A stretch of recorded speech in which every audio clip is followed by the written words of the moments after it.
Hi guys, welcome to another vlog. So what I'm doing at the moment, it's actually Friday morning, about 8 a.m. So what I'm doing at the moment now, I'm actually on my laptop at the moment. I've got a few different tabs open. What I like to do, not all mornings, but some mornings, what I like to do is watch just a couple of motivational videos, like watch professional motivational speakers, and just watch them. Sometimes maybe an interview, or maybe them just doing a talk in an auditorium or something like that. So I'm actually watching a couple. At the moment I'm watching Tony Robbins, actually an interview with him, and one with Gary V as well. Gary V is a very good entrepreneur, and he's talking in an auditorium or in a theatre as well. Also, what I do have with me as well, I have my book, Hamilton book. So I don't know if any of you know who he is, especially if you're in the UK, you might do. But he runs a program he's in a program called SAS, Who Dares Wins. And this book basically is about him in the SAS. So about him, because he was a former sniper in the SAS, a soldier and everything like that.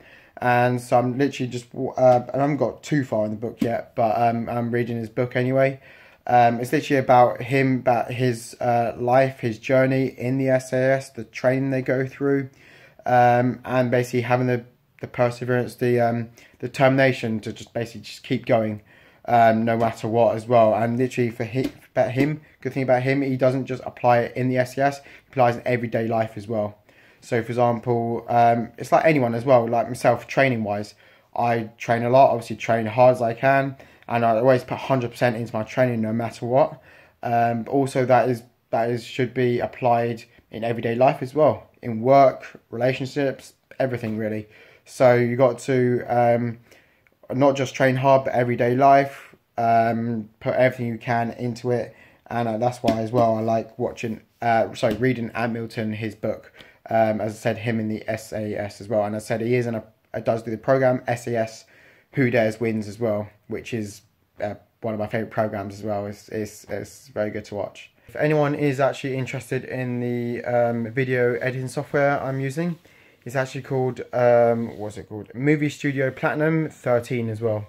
So I'm using that at the moment. I don't know how old it is, but I did get it about 4 years ago, ordered it on Amazon 4 years ago. And I think it was about, at the time, £70 as well. So it's actually quite expensive for video editing software, but yeah, I got that, and that's what I'm using at the moment.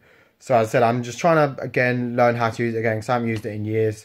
So just trying to watch some videos online and research a bit more about it, so I can know how to do everything, because there are things on there I have no idea how to do. So as I said, I'm always learning anyway. I am on my way to get my hair cut now.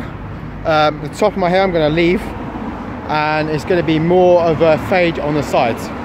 So you're going to be able to see the difference in the next shot. As you can see, look a lot better now. More of a fade on the side, both sides. And a little bit cut off top, just for tidying up a little bit. Well, now I'm off the gym, going to do a leg workout, and you'll see the workout. So as I said, I'm doing legs today. As you can see, I'm just on the treadmill, just doing some uphill walking. Not too fast and not too much of an incline, just a little bit, just to get the heart pumping, blood around the entire body, warm me up properly. And I'm going to be I did that for 5 minutes. Now I'm doing hip abductor opening. So basically a lot of what footballers do is basically open up the hips, just mobility work, get the body nice and warm, ready for squats. So as you can see as well, I'm swinging my legs.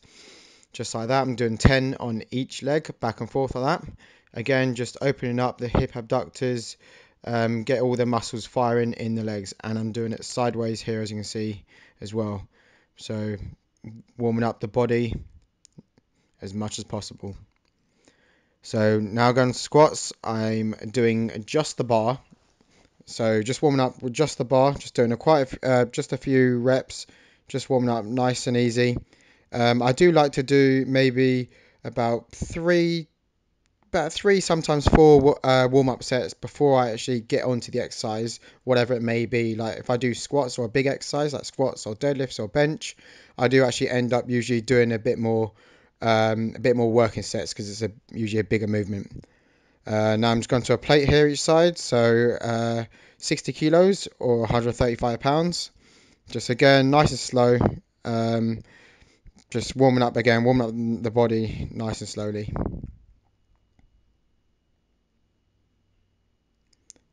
Now, as you can see, I'm just adding another plate to the side. So I'm doing 100 kilos or 225 pounds. Again, when I do this weight, I've actually got a belt. I usually do actually put a belt on when I do get to 100 kilos. Sometimes when I get to about 110, sometimes that's when I put it on. But this time I'm actually putting a belt on at 100 kilos. Just so it keeps my core nice and tight. A lot of people do actually think using a belt does take the pressure off the core. But it's actually opposite. It actually it helps you activate your core even more, because your core is pressing against the belt, or your stomach is helping press against the belt, and it can help activate the core just a little bit more. So I'm on my first working set here. I've got 120 kilos on the bar on my back.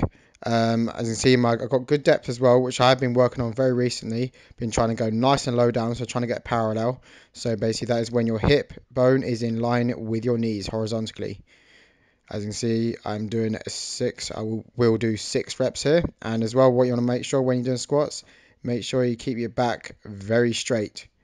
You want to keep your back straight. So what I mean by that is do not arch the lower or upper back. So keep your chest up and stomach forward the entire time. Now I'm going to my second set of squats. So again, the same weight, the second set. Again, I end up doing 6 reps. And as you can see here as well, I'm focused on my breathing as soon as I step out. I don't just go down straight away. I make sure I keep my breathing in line. So what I do, just before I go down, drop down, I take a deep breath in, engage the core, and then as I hit parallel, then as soon as I come up, as I am coming up, I breathe out as well. And this does help with the movement of the squat.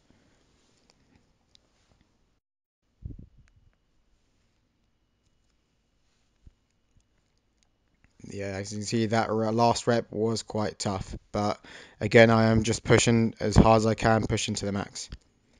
All right, the next exercise, second exercise, is a leg extension. So what I'm doing, I'm doing leg extension here. I did 5 sets. The first 3 sets, I did 15 reps. As you can see here, I'm doing 15 reps and not too slow, just rep it out, going not too fast, but going normal sort of pace, really about 1 second up and 1 second down with no holds. But and this is one of the sets with the holds as well. So I'm going up a good pace and then holding up and maybe about a second as well, or a second or two at the top, trying to get that extra squeeze in the quads as much as possible. The higher you go up and the more squeeze you get, the better pump you get as well, and it does work more of the teardrop muscle, the vastus medialis as well. And I'm getting 15 reps, but I did the first 10 reps where had the squeeze in, and the 5 reps after that were just no squeezing, repping out as much as I can. The next exercise, as you can see, is a bit different. A lot of you probably may never have seen this before, but I am on a hack squat machine. I've got no weight on the machine because the weight of the actual mechanism, the actual thing, is actually enough weight. I don't know how much it weighs. I think it might be about 20 kilos. I'm not quite sure. But as you can see, what I'm doing, my feet are at the very bottom of the pad, just my toes on the pad, my heels come off, and make sure I keep my hips up the entire time as well. So you want my body and the upper portion of my legs all in line. So you want to try and bring your knees down to the pad as low as possible to work the quads and push up as well. So that'll be as a quad dominant exercise. The next one is a lying leg curl. As you can see as well, I am not lying down properly. My chest or stomach is not against the pad. The reason for this is because as you raise your body up, you are able to squeeze your glutes a bit more or a lot more. And as you do bring up your body, you're able to squeeze your hamstrings as well. So the more you are able to squeeze your glutes, you can squeeze your hamstrings a bit more as well. So that's why I do that. I get an extra squeeze. And I went for 15 reps as well. And I think I ended up doing 4 sets. Here, next exercise is stiff leg Romanian deadlifts, going all the way down. And as you see, my feet at the front are slightly elevated on small weights, just so I can get my hips back as far as possible. And I did actually do one more exercise after this. I did seated calf raises, but I wasn't able to video it, unfortunately. Workout complete. That was a good workout, actually. My legs are tired, knackered now. But I'll say quickly, I was actually at the store where I got my phone, because I was actually due an upgrade. So I've actually got a new one. I don't know if you can actually see. I don't know how to pronounce it. I really won't even give it a try. Hawaii P30 or whatever you call it. I don't even know. But I got a new phone, as I said. It's this new phone is as well got a very good camera. I've got 40 megapixels altogether apparently. So I got a new phone. I'll set it all up, and you'll see better quality in the future on here as well.